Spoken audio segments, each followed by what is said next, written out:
Hi friends, ഇന്ന് നമ്മൾ discuss ചെയ്യാൻ പോകുന്നത് കൺട്രോൾ സിസ്റ്റത്തിലത്തെ കോമ്പൻസേറ്റർ ആൻഡ് കൺട്രോൾ എന്ന ടോപ്പിക്സിനെ കുറിച്ചാണ്.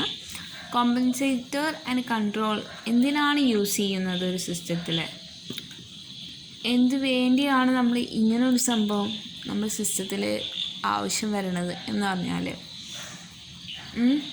നമ്മുടെ സിസ്റ്റം അൺസ്റ്റേബിൾ ആവുന്ന കണ്ടീഷനുണ്ട്. അതുപോലെ തന്നെ നമുക്ക് ഒരു ഡിസയേർഡ് ആയിട്ടുള്ള ഔട്ട്പുട്ട് കിട്ടണം. അങ്ങനെ രണ്ട് കണ്ടീഷൻ. പിന്നെ ചില നേരത്ത് ഗെയിൻ എല്ലാം നമുക്ക് കറക്റ്റ് അറ്റൈൻ ചെയ്യാനായിട്ട്.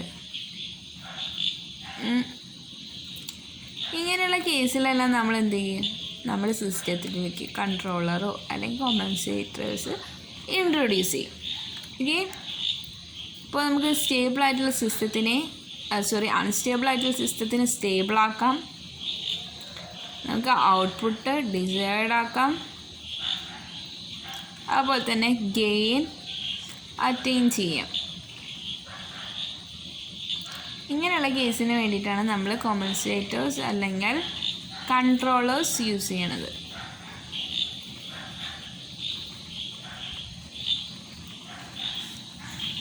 നമുക്ക് കോമ്പൻസേറ്റേഴ്സിനെ കുറിച്ച് നോക്കാം. കോമ്പൻസേറ്റേഴ്സ് 4 തരത്തിലുണ്ട്.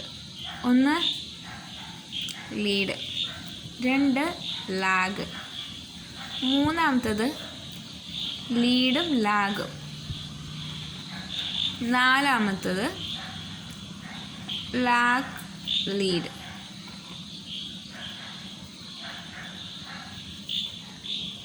Lag and lead. ഓക്കെ, ഇങ്ങനെ 4 എണ്ണമാണ് കോമ്പൻസേറ്റേഴ്സ്.